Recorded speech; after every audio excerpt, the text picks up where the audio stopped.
कहानी शुरू होती है एक छोटे से शांतिपूर्ण गांव से, जो एक घने जंगल के किनारे बसा था। इस गांव में एक छोटा लड़का रहता था जिसका नाम अर्जुन था। अर्जुन भगवान शिव के प्रति अपनी गहरी भक्ति के लिए पूरे गांव में जाना जाता था। गरीब होने के बावजूद अर्जुन रोज सुबह गांव के शिव मंदिर में जाता और पूरी श्रद्धा से भगवान शिव की पूजा करता। वह फूल तोड़ता, नदी से पानी लाता और प्रेम पूर्वक उसे शिवलिंग पर चढ़ाता। अर्जुन के माता पिता किसान थे और बड़ी मुश्किल से गुजारा कर रहे थे।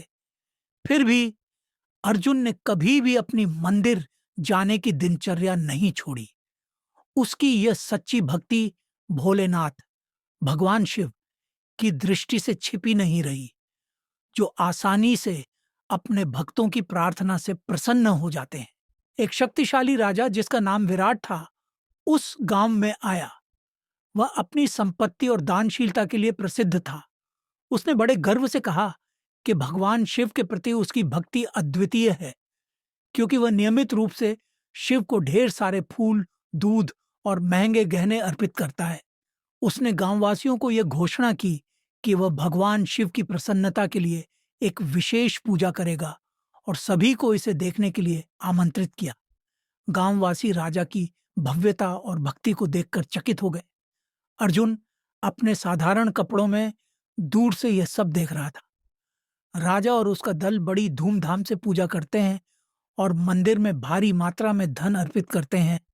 पूजा के बाद राजा घमंड से भरकर गांववासियों से कहता है, निश्चित रूप से भगवान शिव मेरे इन उपहारों से अत्यधिक प्रसन्न हैं। कोई भी मेरी भक्ति का मुकाबला नहीं कर सकता। मैं शिव का सबसे बड़ा भक्त हूं। यह सुनकर अर्जुन हिम्मत करके आगे बढ़ता है और कहता है, लेकिन भगवान शिव को धन या गहनों की जरूरत नहीं है। उन्हें केवल सच्ची भक्ति चाहिए। राजा अपमानित महसूस करता है और हंसते हुए अर्जुन को चुनौती देता है। यदि ऐसा है तो दिखाओ कि तुम्हारी यह साधारण अर्पण मेरी भव्य पूजा को मात दे सकती है। अर्जुन हालांकि थोड़ा घबराया हुआ था, लेकिन उसने चुनौती स्वीकार कर ली। वह शिवलिंग के सामने घुटनों पर बैठता है और 2 सफेद फूल और मुट्ठी भर नदी का पानी अर्पित करता है। वह पूरे दिल से भगवान शिव का नाम जपते हुए प्रार्थना करता है और अपनी आंखें बंद कर लेता है। आकाश में बादल गरजने लगते हैं और शिवलिंग के चारों ओर एक हल्की सी रोशनी चमकने लगती है। सभी की हैरानी के साथ भगवान शिव स्वयं अपने दिव्य रूप में प्रकट होते हैं। उनका शरीर भस्म से ढका होता है, उनके माथे पर चंद्रमा चमकता है और उनकी जटाओं से गंगा प्रवाहित हो रही होती है।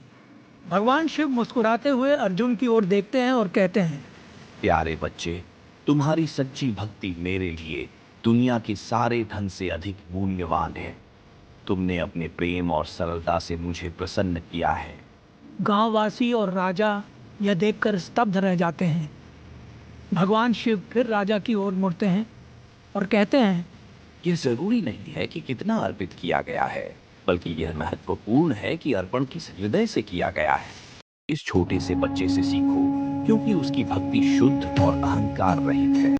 राजा शर्मिंदा होकर अर्जुन के पास जाता है और कहता है, मुझे क्षमा करो छोटे बालक, मैं अपने घमंड में अंधा हो गया था।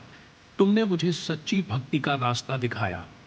अर्जुन अपनी सरलता में मुस्कुराता हुआ कहता है, हम सभी भगवान शिव की सेवा अपने अपने तरीके से करते हैं।